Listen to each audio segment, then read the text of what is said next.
अजय दीवाना, अजय दीवाना। मलमल मलमल मलमल मलमल।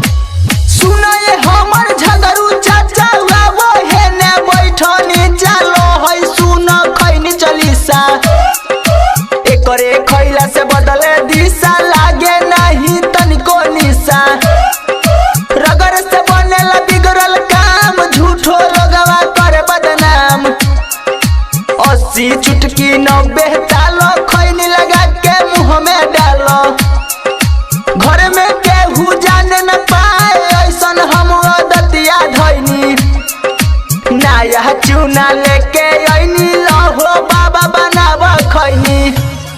Music by Sam India music. का हो डीजे अजय मलमल हिला देला पूरा बिहार में।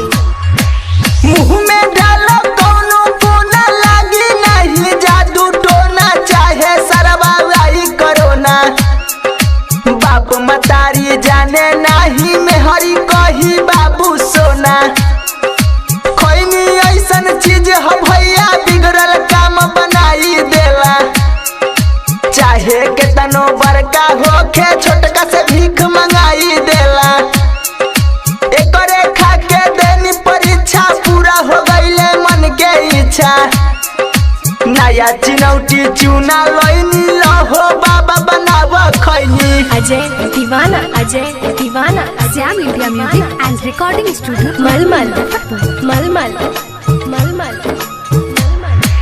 सुना ये हमर झगड़ू चाचा वो है ने बैठनी चलो है सुना खैनी चलीसा एकरे खैला से बदले दिशा लागे नहीं तनिको निशा श्यामलाल बदले बताई नितेश लाल से दले गवाई 80 चुटकी 90 तालो खैनी लगा के मुंह में डालो घर में केहू जाने न पाई ऐसन हम दतिया धैनी नया चिनौटी चूना लईनी लहो बाबा बनाव खैनी। Sam India music and recording studio Gurhani Muzaffarpur.